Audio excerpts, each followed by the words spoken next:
I must be in heaven because, as far as I can see, I find myself surrounded by young, devoted, brilliant students, all motivated by one cause. A cause that perhaps by some might be thought of as old or outdated, but one that's kept alive and young forever by the work of people like you each and every day. I see people from all around the world. I see, obviously, a lot of Americans. But I also see Europeans from the newly founded European Students for Liberty. I see African Liberty. This is truly an international conference. But, in case you were wondering why I'm up here singing and babbling on, allow me to introduce myself. I'm Gilles Verstraeten. I know I found out recently that apparently this is quite difficult for a lot of you to pronounce, but I'm very sorry about that, but I didn't get to choose my own name, so anyway. I'm a board member of LVSV Leuven, which is a Flemish, Belgian classical liberal organization, where I'm at the executive board. And I will be your MC for this week. Now, the first time they asked me to do this, I was rather confused, because I said, well, I don't really do hip-hop. But then they explained to me that it was actually supposed to be Master of Ceremonies, which is basically just a very, very fancy name for someone who does announcements and who is basically the conference clown. But anyway, I apologize in advance for the lameness of my jokes. I hope you'll forgive me for that. But to move on with the conference, I now have the honor and the privilege, I know libertarians are against privilege, but still, I have the honor and the privilege to introduce a man who is, well, I'm a huge fan, actually. He's very inspiring. He's an example to us all. I have the honor to introduce to all of you Alexander McCobin, President of Students for Liberty, and the man who makes all of this possible. Please come up on stage, Alexander.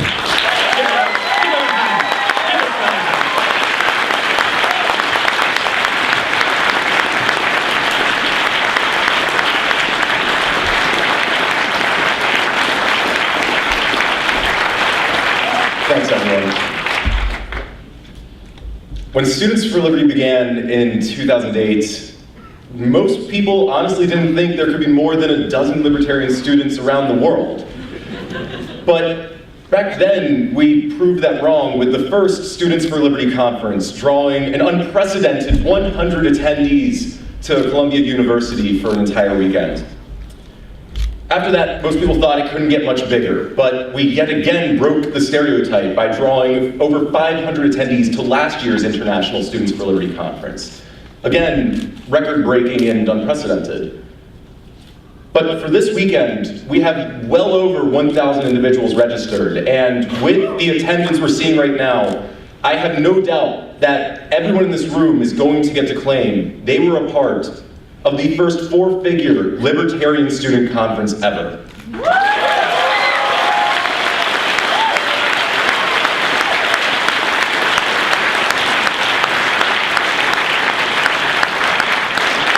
It's important to realize that the movement we are a part of right now is an extension of some of the most important fights for freedom throughout history. The suffragists of the 20th century, the abolitionists of the 19th, the revolutionaries of the 18th, are all part of libertarianism's intellectual and activist roots. But the incarnation of the modern libertarian movement really began 70 years ago, when new intellectuals and activists tied together the many types of liberty that people have and presented it to the world that we now see today. Back then, there were no organizations to support the development of the philosophy of liberty. There were no think tanks, no activist organizations, no real place to support the growth of these new ideas. This was the inception of the first wave of libertarianism, born solely of ideas and full of energy, but lacking any support. Throughout the majority of the 20th century as well, communism was a serious threat to the principles of freedom. Professors, social intellectuals, everyday people debated whether their government should adopt socialist policies. The Soviet Union presented an exceedingly real and disturbing threat to the free market and to free lives. And so it makes sense that libertarians of prior generations treated that as enemy number one, and their top goal was to defeat the threat of socialism. In response to these conditions, the libertarians of the first wave took one of three strategies to promote their ideas. Either first, they claimed to be conservative; second, they decided to just rant to express their own views; or some decided to build new institutions. People outside the movement only recognized those first two strategies. They could only see libertarians as conservatives or kooks. But over the years, pivotal figures began to found new libertarian institutions and develop a philosophy on its own, creating think tanks like the Institute for Economic Affairs and the Cato Institute, media like Reason Magazine, and academic support structures like the Institute for Humane Studies and the Foundation for Economic Education.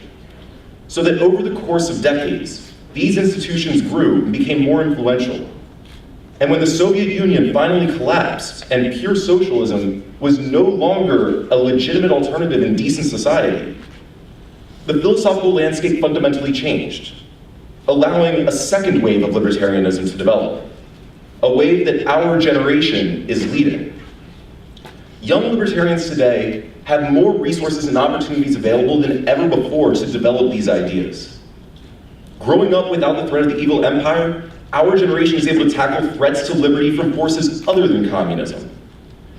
We're in a fundamentally different position as those who were involved in the first wave, because we can bring a new perspective to what liberty means and how we can advance it. We truly are part of a second wave of libertarianism, extending the principles developed 70 years ago, but creating a more comprehensive, long-term structure to achieve a freer society. And the way we're going to do that is from leadership, from today's students in this room. My story is very similar to most of yours. I was first introduced to these ideas when my father gave me a copy of Atlas Shrugged for my birthday when I was 14. I was very lucky. I became enamored by these ideas and spent the rest of high school studying libertarian principles, excitedly awaiting to go to college and be surrounded by other pro-liberty people who would help make me a better advocate of liberty, because I thought that was so common. But like many people in here have probably experienced, when I first got to college, I was isolated and alone. I honestly thought I was the only libertarian in the world, and I must be crazy for having these ideas. I should just give up and become a socialist. Seemed to be the easy way out. But I learned about the Institute for Humane Studies Koch Summer Fellowship. I applied to the program and got rejected. Same thing happened when I applied to be an intern at the Cato Institute. I received a very nice email explaining that I was not going to be able to participate. But I decided to take a chance anyhow and start the University of Pennsylvania Libertarian Association between my sophomore and junior years. And out of nowhere, I began to realize that I wasn't alone. There were literally hundreds of students and professors who shared my views, but had no place to meet one another and develop these ideas together. Now, when I reapplied to the Koch Summer Fellowship the following year, I was actually accepted and got to go to a great internship at the Reason Foundation. And I'll also say that while I never got to participate in the Cato Institute internship, I did work there as a full-time employee for a full year after I graduated.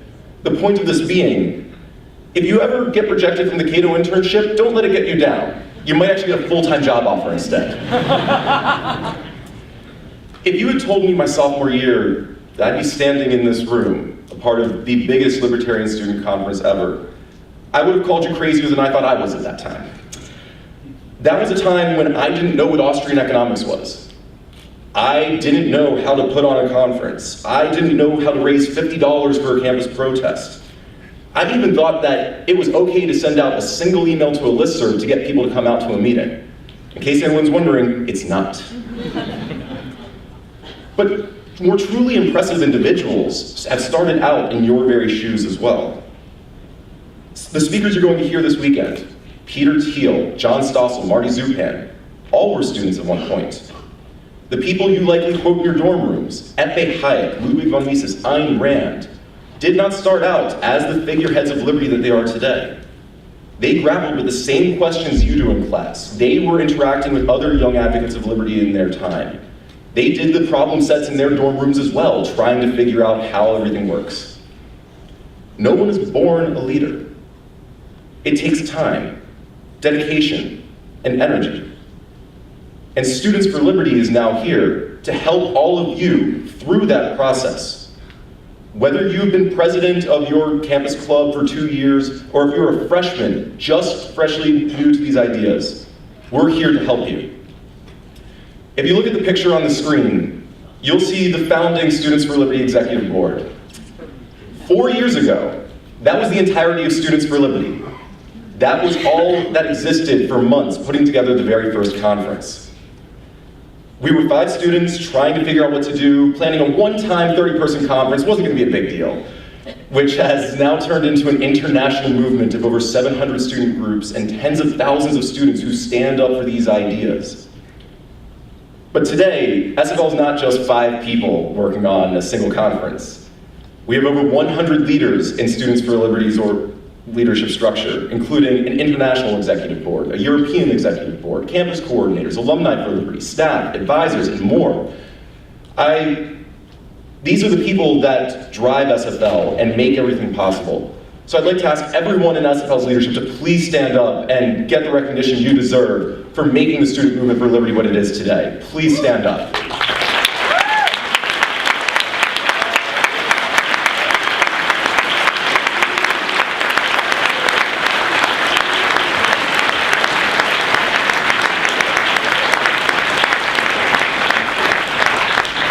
The first executive board made the first conference possible.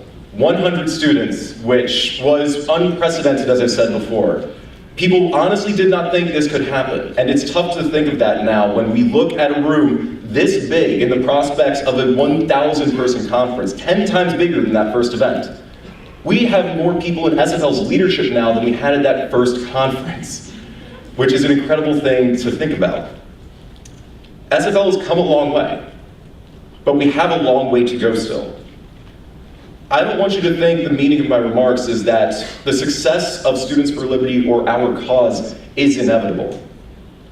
I recently sent a message to Students for Liberty's leadership explaining that this mindset is actually a dangerous problem to overcome. I want to be clear, our cause is not an inevitable success. There are many ways that we can lose the battle for the future. It is not a natural state of affairs for a libertarian student organization to succeed or thrive. For decades, students existed on campus without resources and very few libertarian student groups existing. What we have today is incredible, and it's going to take leaders, not just the people currently in SFL's leadership, but new leaders coming in to keep carrying this forward and creating a freer society. It's important for everyone in this room to not think, I don't see any way that liberty can fail. But instead think to yourself, I won't let liberty fail.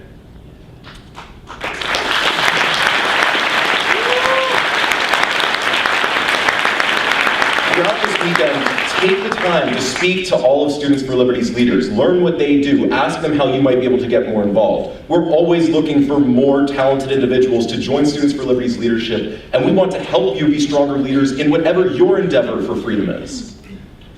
And towards that end, I'm excited to make several announcements for developments in Students for Liberty's leadership structure to help make the student movement for liberty bigger and better than ever before. First, we've seen tremendous growth internationally this past year with the success of European Students for Liberty. Yet again, people said we wouldn't find libertarian students over in Europe, and we've proved them wrong.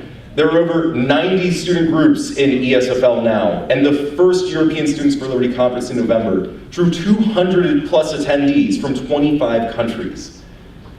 The reason I'm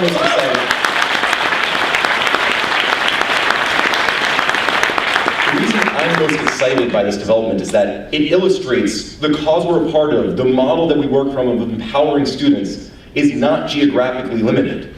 It transcends cultures and landscapes so that we can truly create a global student movement for liberty. The cause of liberty has no borders, and neither should SFL. So, for the first time publicly, I am proud to announce the creation of Students for Liberty's global charter teams. We will be accepting applications from students outside the United States and Europe over the next several months to create charter teams to build the student movement for liberty in their area. with Students for Liberty remotely supporting them with top-notch training that we give to other executive boards and campus coordinators, as well as oversight from students in our current leadership familiar with the region to help them identify more pro-liberty students, create more pro-liberty student groups, and run more events with the goal of truly connecting and growing the student movement for liberty.